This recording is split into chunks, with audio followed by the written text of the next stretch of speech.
भूर्भुवः स्वः तत्सवितुर्वरेण्यं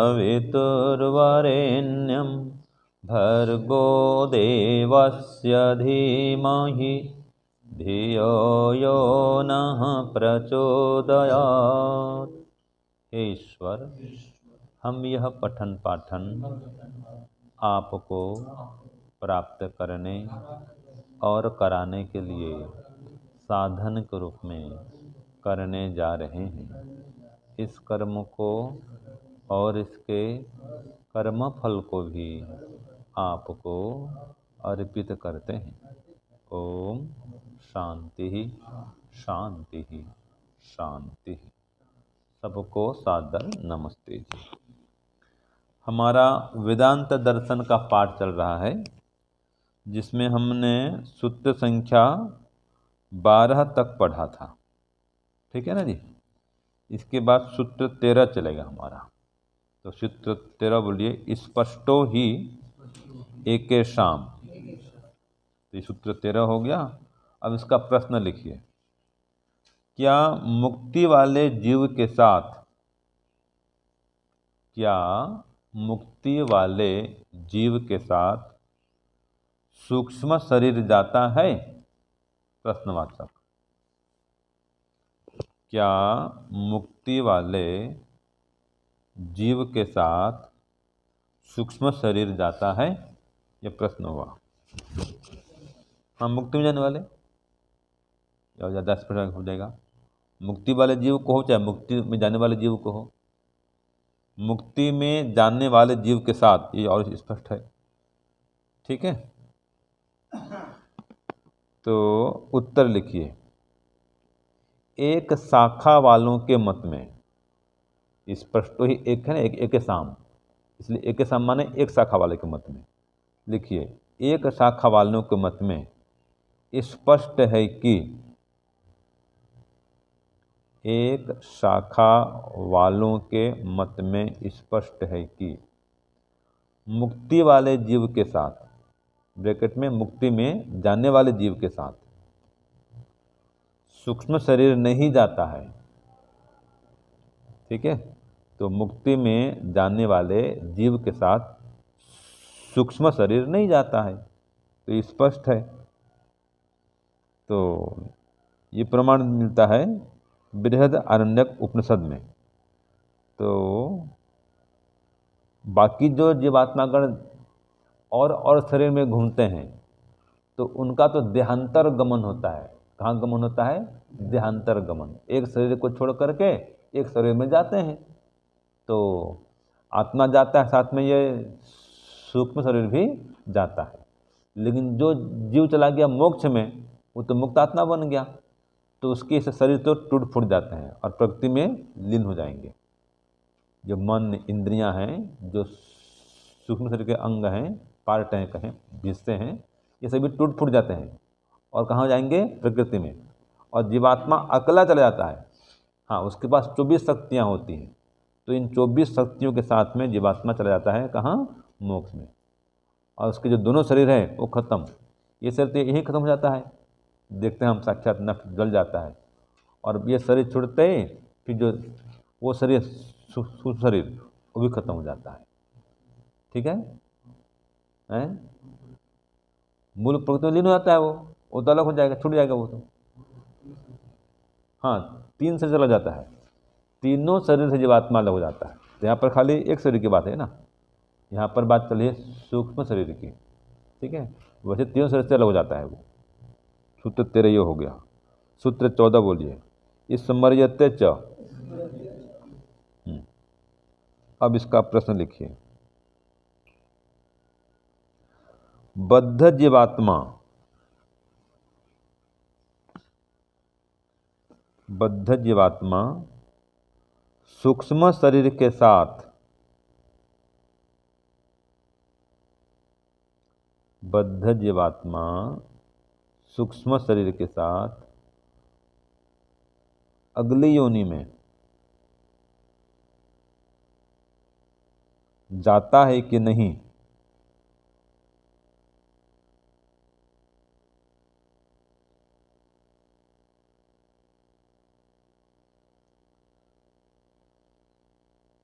स्मृति में इस विषय में क्या कहा गया है? स्मृति में, स्मृति शास्त्र कर दो समझने के लिए, मनुस्मृति में कह दो और अच्छा है, मनुस्मृति आदि शास्त्रों में कर दो और अच्छा है कि नहीं भाई? ये क्या समझा रहा हूँ मैं, कोई समझ न पाए स्मृति में क्या होता है तो मनुस्मृति आदि शास्त्रों में तो खुल जाएगा जी। ठीक है, तो कोई भी एक लिखिए। यहाँ पर तो सूत्र में लिखा है स्मर्यते च, बस स्मृति में कहा गया है, तो समझने के लिए जो नए आए हैं मनुस्मृति आदि शास्त्रों में क्या कहा जाए है। ठीक है, उत्तर लिखिए। बद्ध जीवात्मा सूक्ष्म शरीर के साथ अगली योनि में चला जाता है। अगली होगा ना, क्यों जी?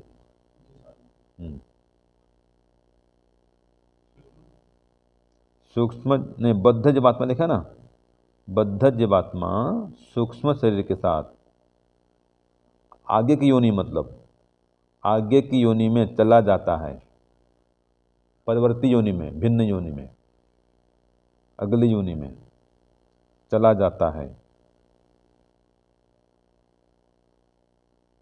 क्या लिखे?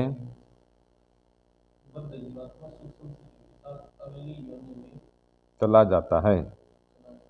हाँ, स्मृति शास्त्र में भी ऐसा ही कहा है, स्मृति शास्त्र में भी ऐसा कहा है या ऐसा ही कहा है, स्मृति शास्त्र में भी ऐसा ही कहा है।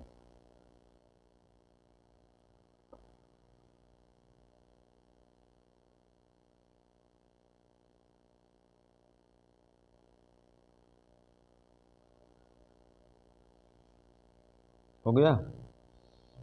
तो ये मनुस्मृति में ऐसा कहा गया है जी।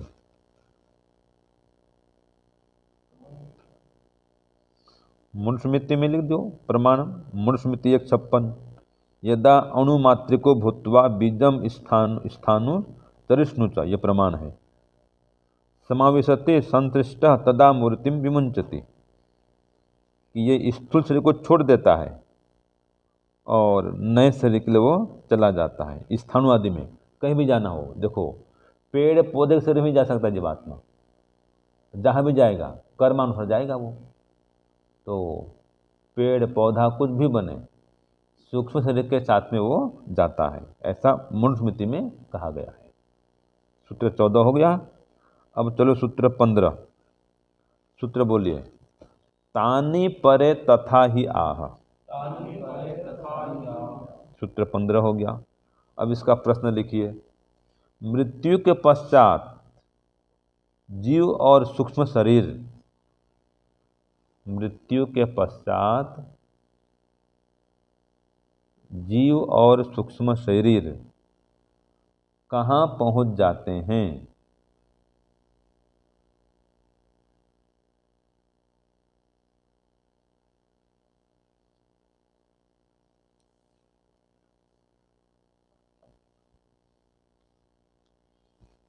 ठीक है, उत्तर लिखिए। मृत्यु के पश्चात, मृत्यु के पश्चात जीव और सूक्ष्म शरीर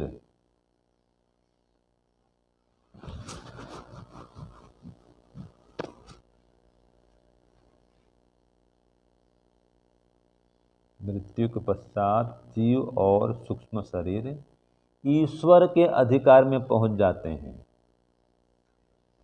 ईश्वर के अधिकार में पहुंच जाते हैं, ऐसा ही श्रुति कहती है।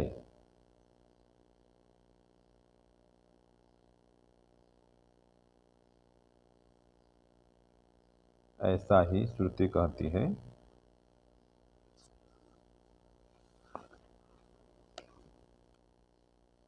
ऐसा ही श्रुति कहती है। तेजः परस्याम देवतायाम, प्रमाण में ये लिख दो। श्रुति ये कहती है तेजः परस्याम देवतायाम, तेजः परस्याम देवतायाम, ब्रैकेट बंद, छांदोग्य 6:8-6, ये श्रुति में प्रमाण दे दिया गया। ठीक है, पुस्तक में देख लीजिए दिया है। तो ये हो गया सूत्र आपका 15, छोटा सा ही है, ज़्यादा बड़ा नहीं है, इतना ही है इसका। ठीक है जी। 16 देखिए, सूत्र बोलिए, अविभागो वचनात्। इसका प्रश्न लिखिए।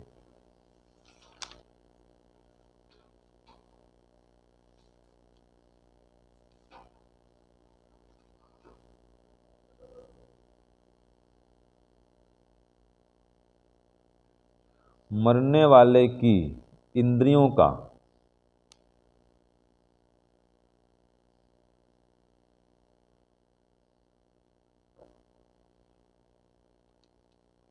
मरने वाले की इंद्रियों का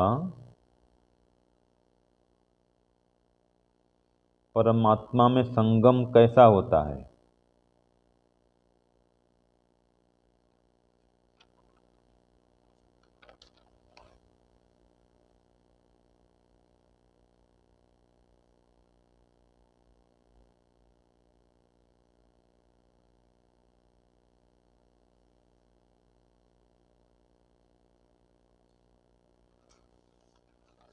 ठीक है, क्या लिखे? मरने वाले की इंद्रियों का परमात्मा में संगम कैसा होता है और यह कैसे सिद्ध होती है? लिखो। हाँ जी। और यह बात कैसे सिद्ध होती है?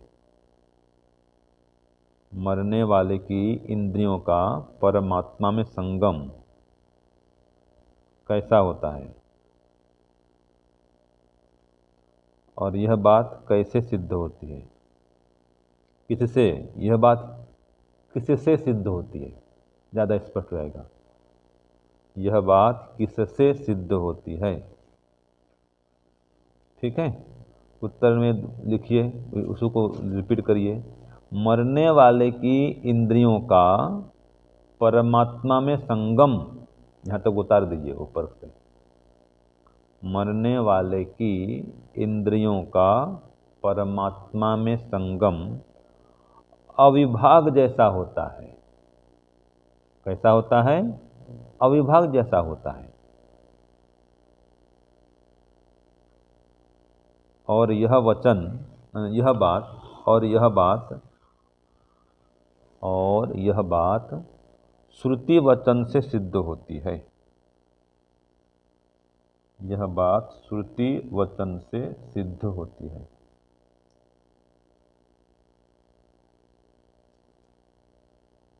प्रमाण 6-9-1-2 छांदोग्य उपनिषद।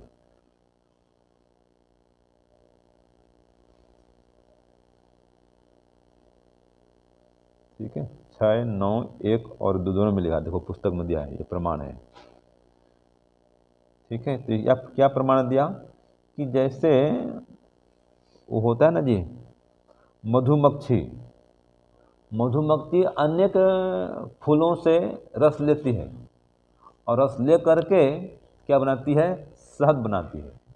जब शहद बना देती है, अब पता नहीं चलता है कि कौन से फूल से कौन सा रस आया था।